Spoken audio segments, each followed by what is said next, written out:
Eu sou Marta Ramos Xavier e eu estou aqui estudando a segunda parte do livro de Ruth. Se você perdeu a primeira parte, vai lá no nosso canal e acesse a primeira parte, porque essa é a segunda parte. E aperta o sininho e depois você compartilhe com quantas pessoas você quiser. Eu estou aqui com meu café com palavra e você aí aprendendo da palavra de Deus. Gente, nós estamos na segunda parte do livro de Ruth. Ai, gente, aperta o sininho, vai! Se inscreva nesse canal e vamos crescer na presença de Deus. O segredo é compartilhar a palavra de Deus. Estamos estudando o livro de Ruth, essa é a segunda parte, e esse livro, ele recebe o próprio nome de Ruth, a moabita Ruth, que se casa com um homem que vai morar lá em Moabe, porém esse homem ele morre. E aí ela juntamente com a sua sogra Noemi migram para Belém. Porém a sua sogra também era viúva. E elas foram para Belém. E ali nós encontramos a providência de Deus. A providência graciosa fez com que Ruth casa com Boaz. Oh, meu Deus! Ruth, ela casa-se com Boaz, um homem próspero, um homem agricultor hebreu. E a união desse casamento de Boaz com Ruth, eles se tornam bisavós do rei Davi, fazendo entrar na genealogia de Jesus Cristo. Mateus capítulo 1, versículo de número 5. Ruth foi usada por Deus a fim de perpetuar a linhagem do Messias. O livro de Ruth, ele é lido anualmente pelos judeus, os judeus ortodoxos, durante a festa do Pentecoste. Nessa ocasião da festa do Pentecoste, os judeus ortodoxos, anualmente, eles leem o livro de Ruth. O casamento de Ruth ocorreu durante um tempo, nessa ocasião da festa religiosa que explica a história. Você vai encontrar no livro de Ruth, capítulo 1, 22, Ruth 3 e capítulo 2, ok? Época refletida, visto que Ruth foi bisavó do rei Davi, o qual começou a reinar ali em Hebron no ano de 1010 antes de Cristo. A experiência desse livro deve ter ocorrido na última metade do século XII antes de Cristo. Alguns estudiosos, como no livro judaico diz, que Ruth ela foi contemporânea do juiz Gideão, ok? Então, um dos propósitos do livro de Ruth pode ter sido a tentativa de afirmar os direitos de Davi a se tornar rei do trono de Israel, ok? A providência divina especial que tinha operado na vida de Ruth também operou na vida de Davi. E essa mesma providência divina, ela está pronta para operar na sua vida também, porque Deus ele não mudou, ele operou na vida de Ruth, ele operou na vida de Davi e ele quer operar também na sua vida, ok? Então, gente, teve alguns probleminhas ali específicos no livro de Ruth. Ok, Ruth foi nora que foi remida juntamente com uma terra que ao menos não era dela, era da sua sogra Noemi, a viúva. Então ela tem o direito de ter a terra, mas isso aconteceu porque Deus permitiu. Isso supõe uma grande liberdade na aplicação da lei do levirato, que está lá em Deuteronômio 25, versículo 5. De modo que uma mulher foi capaz de tomar o lugar da outra, ao mesmo tempo de ter a terra a ser legalmente transferida para uma outra pessoa, coisa que jamais havia ocorrido. Mas isso aconteceu no livro de Ruth, porque Deus estava trabalhando. No versículo, depois, além disso, um parente remidor que não era irmão. Por quê? Porque o irmão do falecido também havia falecido. Aí aparece um parente um pouquinho mais distante e se torna remidor da vida de Ruth, o que aparece também só no livro de Ruth, porque Deus estava trabalhando para abençoar a vida de Ruth. Sabe por quê? Porque Ruth era uma mulher com excelência, uma mulher que tinha uma integridade, uma mulher que tinha um caráter que não se discutia, e também porque ela amava a Deus. Então, se você ama a Deus, se você tem um caráter ímpar, Deus está pronto para trabalhar na sua vida. Ruth apresenta a questão a Boaz, e Boaz ele realiza a remissão, embora ele não fosse obrigado, mas Deus, por sua graça e por sua bondade, novamente ele entra na história e abençoa a vida de Ruth. E não era por obrigação, mas era porque ele ouviu falar tão bem daquela mulher que ele se torna remidor da vida dela. E aí, gente, a Bíblia fala no livro de Ruth, capítulo 1, versículo 1, nos dias em que julgava os juízes. Temos aí um elemento na narrativa de Ruth, nos dias em que julgava o juiz. Esse juiz muito provavelmente era Gideão, assim como está escrito no escrito judaico. Belém ficava ali cerca de 8 quilômetros a sul de Jerusalém. O marido hebreu de Ruth nasceu ali. Posteriormente, Obed, filho de Boaz, com Ruth, também nasceu ali em Belém. E um neto de Obed foi o filho de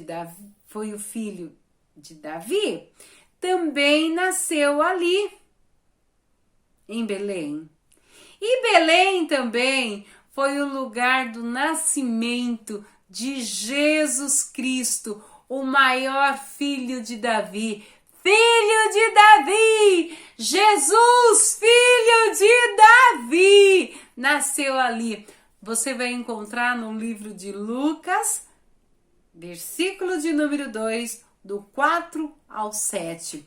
A viagem de Belém até Moabe, ela ocorre em cerca de 80 quilômetros a leste.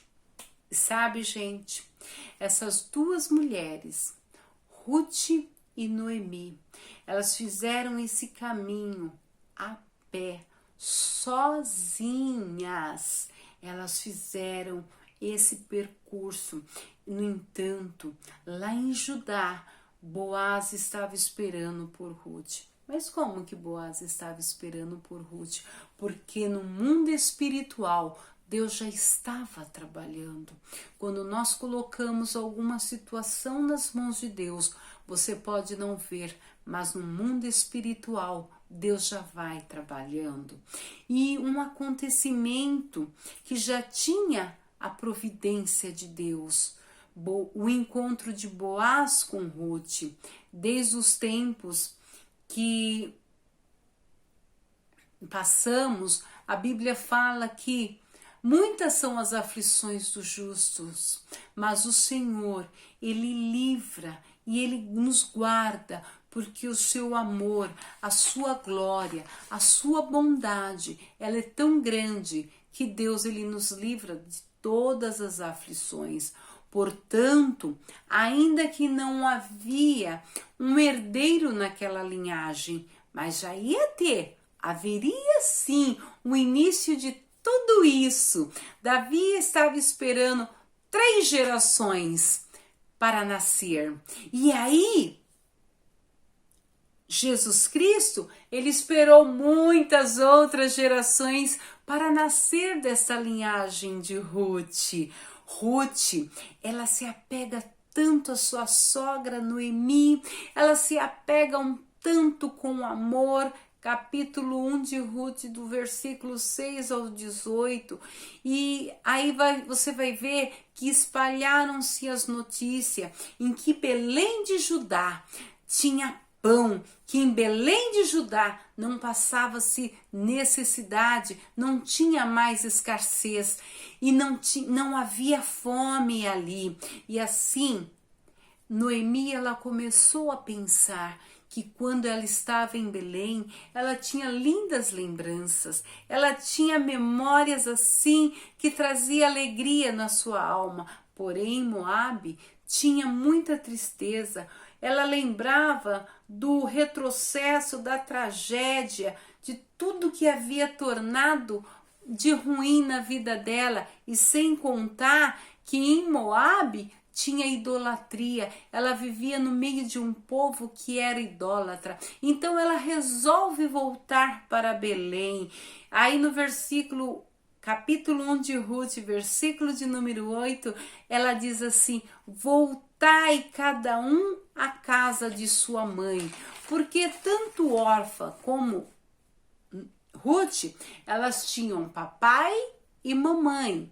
Então ela falou: olha, volte para a casa dos seus pais, porque naturalmente uma filha voltando para a casa do papai e da mamãe, elas são acolhidas, elas são amadas, elas são protegidas. Então Noemi estava dizendo: voltai para a casa dos seus pais, porque lá será melhor para vocês.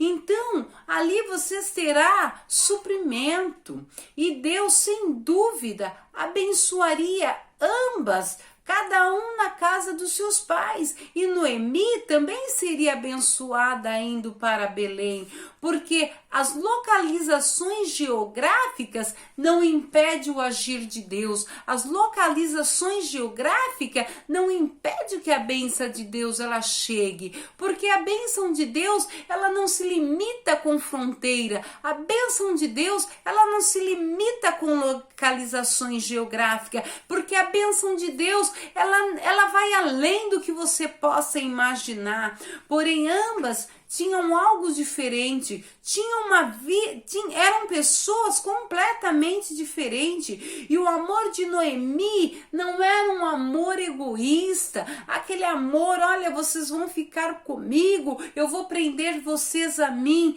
Não, Noemi não era egoísta. Ela disse: olha, não se sacrifiquem por minha causa, olha, voltem para a casa dos seus pais, vai viver a vida de vocês. Sabe, gente?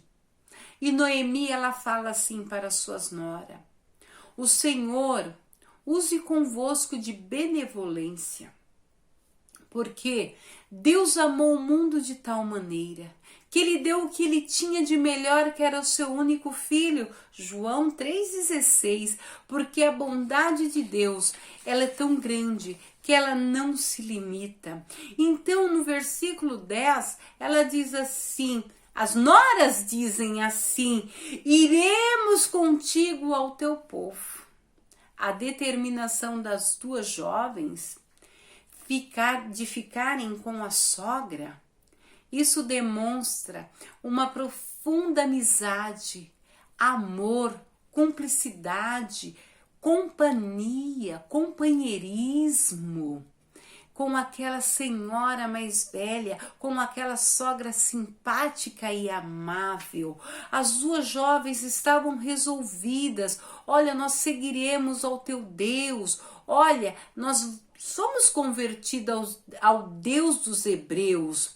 No versículo de número 11, ela diz assim, a Noemi diz assim: voltai, minhas filhas. Naqueles dias, mulher viúva, elas tinham que voltar para a casa dos seus pais e serem acolhidas pelos seus pais e sustentada pelos seus pais. Ao contrário disso, se elas tivessem a oportunidade de se casarem novamente, elas seriam sustentadas pelo marido atual. Mas se uma mulher viúva naquela época, ela não fosse sustentada pelo pai e não se casassem novamente, muitas delas, o livro judaico diz que aquelas mulheres se prostituiriam, elas se manteriam com o sustento da prostituição. Por isso, enfaticamente Noemi falou: olha, voltem para a casa dos seus pais, porque elas eram jovens e elas tinham a oportunidade de se casar novamente e de serem acolhidas pelos próprios pais, porque ela estava dizendo: olha, eu não tenho como mantê-las. Versículo de número 12, ela diz assim: tornai filhas minhas, ide embora. Noemi, em outras palavras, ela estava dizendo: olha, vocês ficarem na minha companhia é perca de tempo, porque eu não tenho nada para oferecer para vocês. Busquem socorro em um outro lugar. Versículo de número 14 diz assim, que Orfa beijou a sua sogra e se despediu dela. A vigorosa, a convincente argumentação de Noemi levou Orfa a voltar para a casa de seu pai. Sabe, gente? Mas Ruth, não. Ruth, ela continuou no seu propósito de caminhar com a sua sogra, de seguir aquele caminho com a sua sogra, com um verdadeiro destino, porque ela tinha um amor que nenhuma discussão, que nenhuma fala da sua sogra a convenceu de voltar, de abandonar a sua sogra, de voltar para a casa do seu pai. Orfa seguiu seu caminho, porque a sua sogra a convenceu de que ela voltasse para a casa dos seus pais. Orfa, ela pega um novo caminho, ela pega um novo rumo para a sua vida, e Orfa se vai. Ela se despede ali e vai, porque a insistência de Noemi fez com que Orfa se convencesse que voltar para a casa do seu pai era a melhor escolha. Porém, Ruth e Orfa eram pessoas completamente diferentes. Ruth, ela tinha dentro de si uma escolha, porque algo havia dentro do seu coração, algo ardia dentro da sua alma, o seu coração tinha uma chamada diferente, o seu coração tinha algo que gritava, tinha uma voz com um chamado, que chamava ela para algo diferente. E quando nós temos um chamado diferente dentro do nosso coração, dentro da nossa alma, essa voz ela grita, essa voz ela ecoa dentro dos nossos corações, e era esse chamado que Ruth ela ouvia dentro de si, algo a mais chamava por ela, algo mais ardia dentro do seu coração, porque quando ela se converte ao Deus eterno, ela sente algo, ela sente uma chamada dentro dela. Será que você tem ouvido essa chamada? Será que algo arde dentro do teu coração? E o que você tem feito com a chamada que queima dentro da sua alma? Será que você tem dado ouvido para o chamado do eterno dentro de você? Pois Ruth, ela deixa de lado os seus pais, porque não que ela não amasse os seus pais, mas algo dentro dela, havia um chamado que ardia dentro da sua alma. E Ruth, ela escolhe ouvir a voz do chamado.